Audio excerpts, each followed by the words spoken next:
Hi, I'm Stephanie from The Well-Doing Mama. I am the mom of 8 kids ages 21 to 5, and today I'm going to walk you through The Good and the Beautiful Language Arts kindergarten level.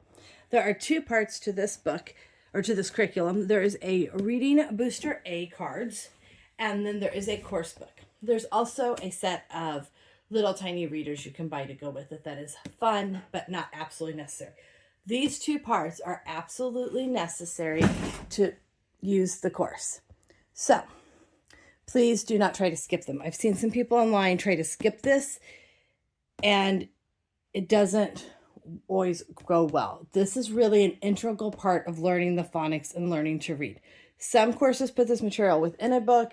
Some courses put this as flashcards. This curriculum has chosen to make it a little book. So, integral part of the curriculum. So, let's go through the course book.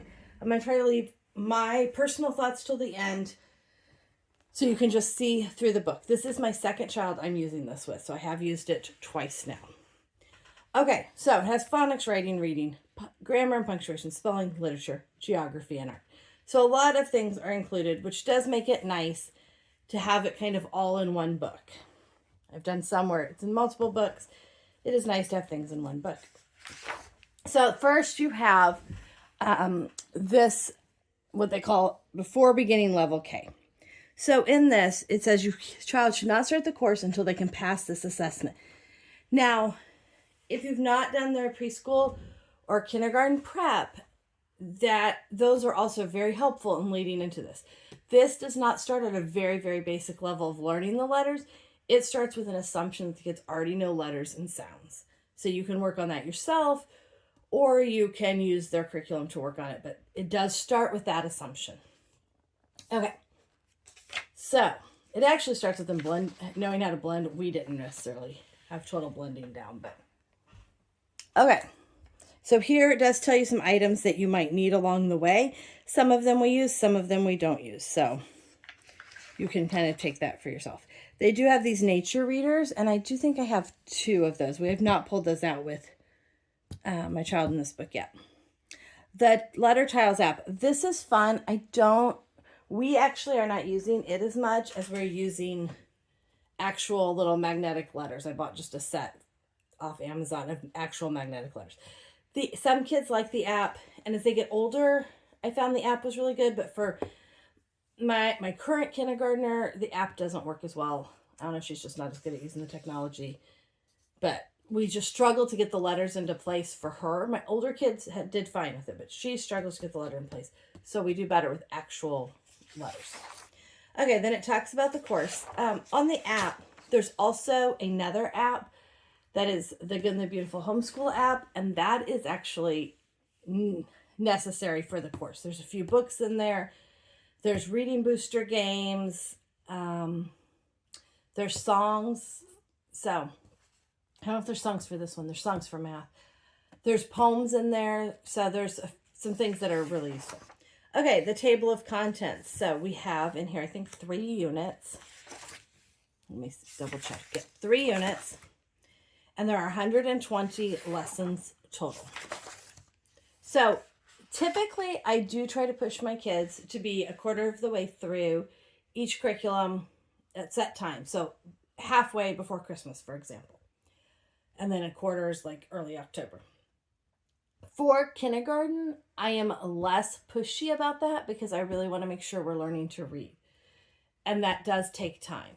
I will also say, well, I'm getting onto my own personal notes, but I try not to double up much on lessons here because I really feel like the daily consistency is what helps learn to read the most. Okay, so we have vowels, how letters are made, and it just kind of goes through different parts. Then it has a unit review. This does not have assessments like the older curriculums do.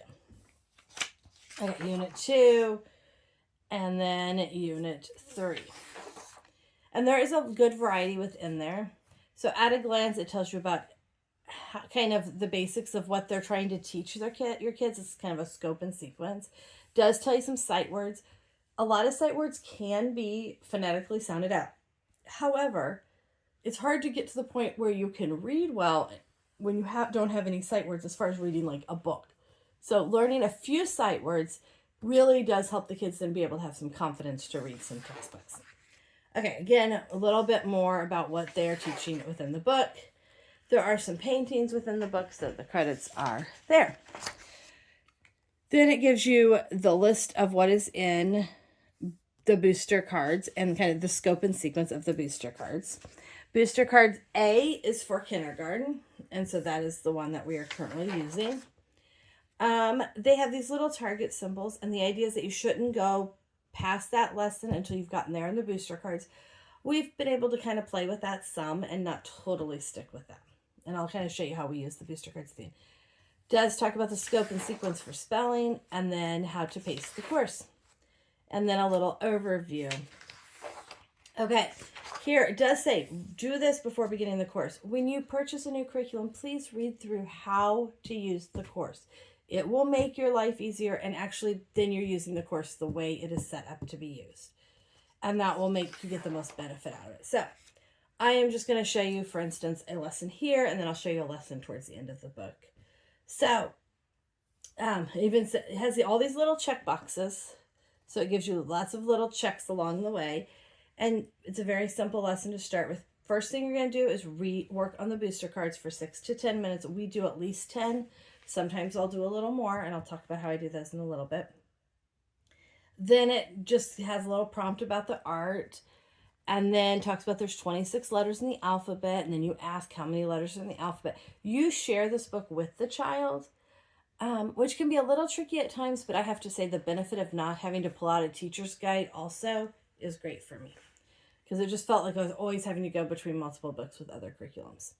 Gives you the letters, and you practice saying the sounds of each of the vowels, and then you practice saying the sounds as you go through here. Then you write a bunch of letters on the whiteboard and have them find the vowels and erase them. Whiteboard work is one of our favorites in this house. My kindergartner really loves when I pull out the whiteboard, and we do a lot with it. So those are fun little ways. I didn't mark that one off, but I'm sure we did it. Then it gives you some bonus work. I really like adding in some bonus work. It doesn't necessarily have to be what they say on that day, but it's just giving you ideas. Playing a reading booster app game. So that's a great thing to give your kid for a few minutes. Sometimes I'll be like, I gotta go switch the laundry, or another kid has a question, and I will give them that to play. Read a lot. I do that with my child plenty anyway, but they give some other ideas along the way. So then we're gonna flip to about halfway through the book. We'll flip to this one. Okay. So here, this is lesson 47. And so you're spelling word families. We're trying to work on word families. And again, you do your booster cards. Here are the letters. This has you using the Letter Tiles app to try to spell. And the nice thing is it'll give you only a handful of consonants to use. So what I did is I opened to that lesson, and I just pulled out the INT from our box of letters, and then I pulled out whatever consonants they had for that lesson, and we did them on the whiteboard, on the magnetic board with actual letters. Here it just has a little geography information, and then you read the words under each one. And so you can see here, have the child read from a story from My First Readers. If you don't have those, you can get some other CVC, consonant vowel consonant readers. Your library may have some, or you can maybe request some. Be cautious. A lot of times at the library, the first readers or level 1 readers really aren't level 1, don't match. They're not CVC or phonetic sounding readers. So you have to it's hard. I had trouble finding them at our library. Maybe yours is better. Here you either add an S or a B to make words. I do help with this. Okay, so this does say independent practice. I help with the independent practice.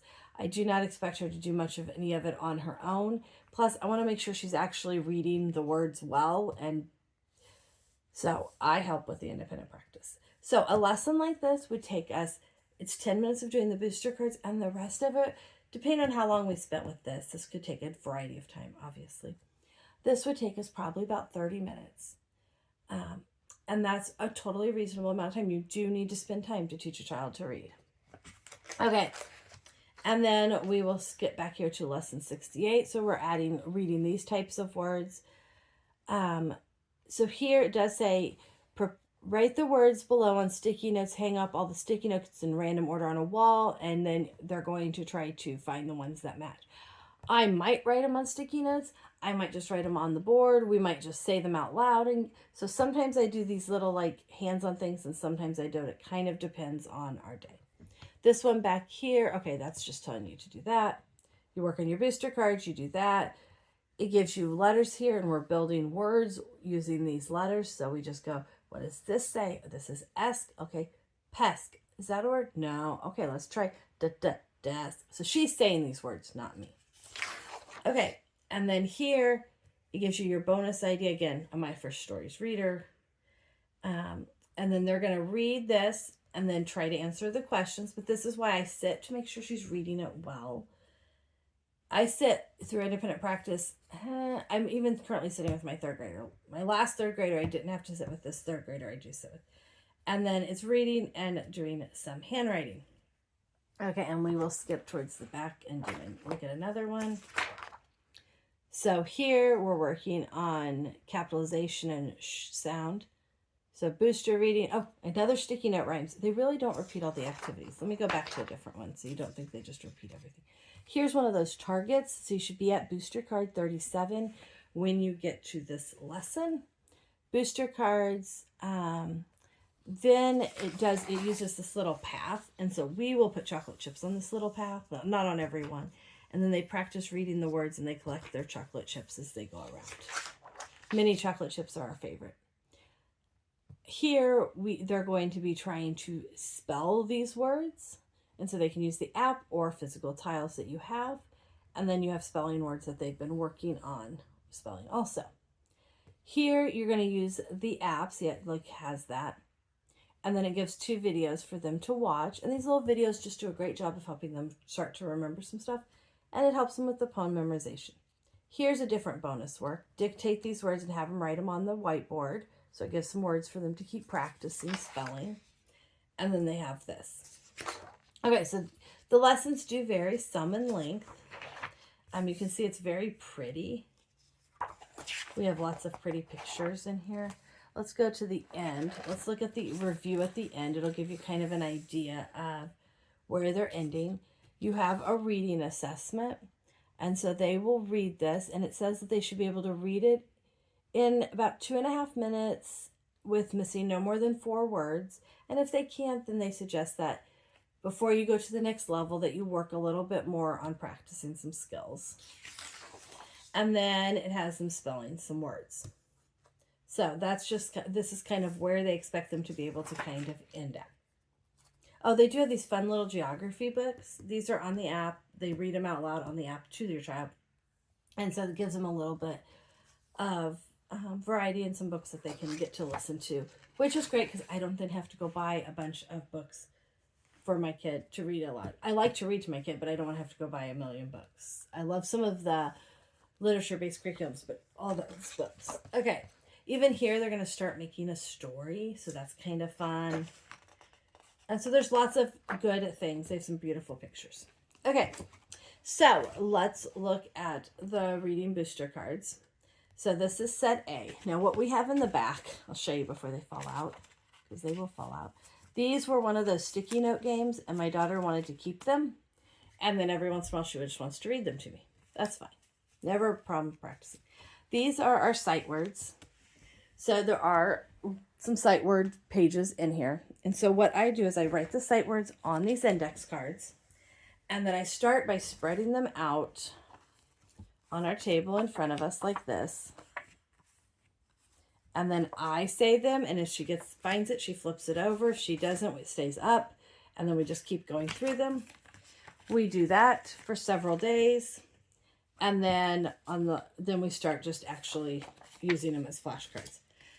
So how I use the booster cards, it's a little different than how they suggest. So what they say is you need to be able to do the mastering. We were not doing this before we started the course. I will just tell you the truth. We were not able to totally do this. This really throws her off. She wants to add something to the end of it. So, but they do need to know the letters. I don't necessarily know that they need to be able to say ra, ra, ra, ra, ra. And we've practiced that some, But, okay, go through the cards in numerical order. Practice 1 to 3 cards daily. Once the card is mastered, have the child select a sticker. So there's some stickers in the back, and they get to put it on the card. It says the child knows all the items on the card on the first try, or after practicing, the child can easily and quickly complete each item on 2 different days. So I'm going to tell you how. I'll go through that in a minute. Review cards are placed intermittently throughout the book and prompt you to review. Once the child's mastered, you can go on. So what I found is that my children so far have not, like, we could sit there, but they would just end up memorizing the words, which I didn't find super helpful. I want them to learn to read the words. So we work on it, but we usually work on a couple of pages at a time. So maybe we go through this page, we go through this page. If they do a decent job, I let them count it as mastered. And then see these stars up here? We go back and just constantly review. So we keep moving through the book because I don't think reading this for 10 minutes is going to be useful. But I do find they need 10 minutes of phonetic practice each day. So we keep working through the book. Here's where our sight words are. We work on our sight words. We work on these. I also have a little game I made for my kids a long time ago with CVC words on it. Because that's basically at the beginning, they're just working on all these different CVC words, right? That's all of these are kind of the same. Lots of CVC. And then here we get to doing word families, still CVC. They're just kind of learning to read it a little differently. So that's the way that we do it. I will work on several cards at once. And then if they do okay, I let them have the sticker because otherwise they shut down on wanting to do it. And I don't want them just to memorize it. Now, some people may have great luck. That just hasn't worked for us. So what works for us is we go through these, and then we go through these. And then as we get further in, it's a little easier because we'll go back and review. So like the day she did this, I'm like, okay, pick a page to go back and review. And she picks one. We review it. She gets a star when we review it. That helps me know which ones we've practiced a lot. And we are just constantly going back and reviewing as well as doing new ones. Now, sometimes these pages overwhelm her a little. Like this page overwhelmed her just to see. Now, you have a couple of choices. You could cover things up. The other thing we did is I just write them on our whiteboard. We have a big whiteboard that goes on our table. It's a piece of chardboard my husband cut down into a whiteboard. We write it on there, and then as she reads them, I just erase them off the whiteboard. She reads one, I erase it. She reads one, I erase it. Or she erases it, actually. And that's a super fun way to practice them. And it goes all the way through. So we will just keep practicing and practicing. I will not move her to Booster B. It says you can move to Booster B once they complete Booster A. We will not move to Booster B until we get to the first grade curriculum. But we will just keep practicing this a lot. And we also read a lot of books. They tell you in here when you can read them. We read a lot of CVC books. Okay, so my opinion, my review on this, I really do like it. I like that it's all in one. I like that it is doable in a good time frame. And I have found it worked really well for our kids. So I do recommend this to people. We have also used the other one I would recommend if you want something that maybe is more thorough or kind of puts this into the book instead of having this separate, is Christian Light Education. I really like it. The problem I had with it is it took our kids so long to do that I felt like my kindergartner was doing school for like a long time. An hour and a half just on language arts, and that just was too much time. So that's my opinion on it. But this is a really solid curriculum that is doable. It's easy to pull out. It's easy to take with you if you want to go somewhere. You could even just not take this and do booster games that day. It's thorough. If you use this, you do need to use this, and you need to use it well. You can't just like halfway do it. But if you put the time and energy in, I've seen this work well for my kids. The pictures are fun, and it has been a really solid choice for us. And I've seen kids take off from reading after using it. I feel like it's a fairly gentle approach, but it does require time and effort and work. So I feel like it's a great combination of the things to make it work well for our family. So I hope that helps you kind of get an idea of what this looks like and if it might be a fit for your family, because there are so many great curriculum options. It's good to see different ones and make choices. So I hope that's helpful. If you have any questions, let me know. Thanks for joining us today. Please leave a comment if you have something else you'd like me to talk about or you have any questions. Please hit the like button and subscribe to see more videos about what we do.